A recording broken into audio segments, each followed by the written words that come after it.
नमस्कार, मी ए जे गाववाडा न्यूजसाठी. सध्या महाराष्ट्रात एकच चर्चा आहे, बिबट्याला बकरी द्या आणि माणसाला वाचवा.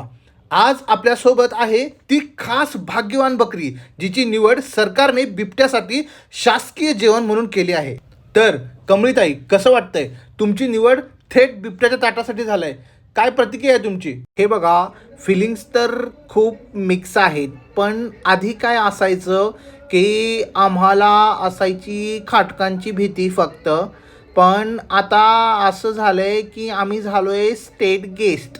आता स्टेट गेस्टचा दर्जा सोबतच आम्ही झालेलो आहे लिपार्ड डायव्हर्जन ऑफिसर. कळालं? ते खरं आहे, पण ताई, ही नोकरी कायमस्वरूपीची नाही आहे. एकदा का बिबट्याने तुम्हाला मीटिंगला बोलवलं की तुमचं करिअर संपलं. तुम्हाला भीती नाही वाटत?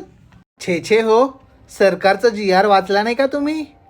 बिबट्याला आम्हाला खाण्याआधी 3 वेळा विचार करावा लागेल. आमच्या कानाला सरकारी टॅग लागलेला आहे.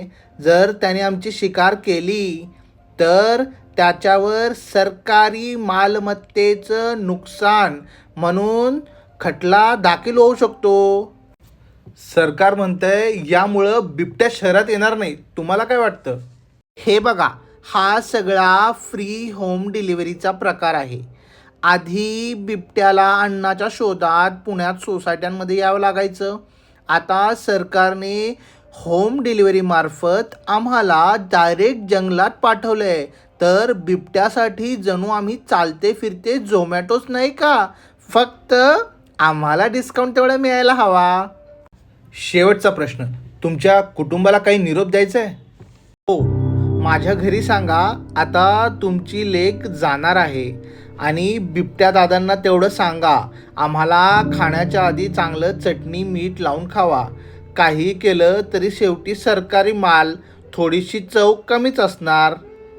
तर मंडळी, तुम्ही पाहिलं, ही आहे नवीन महाराष्ट्राची नवीन योजना. बिबट्या खुश, सरकार खुश आणि ती बिचारी बकरी मे मे करत जंगलाकडे रवाना.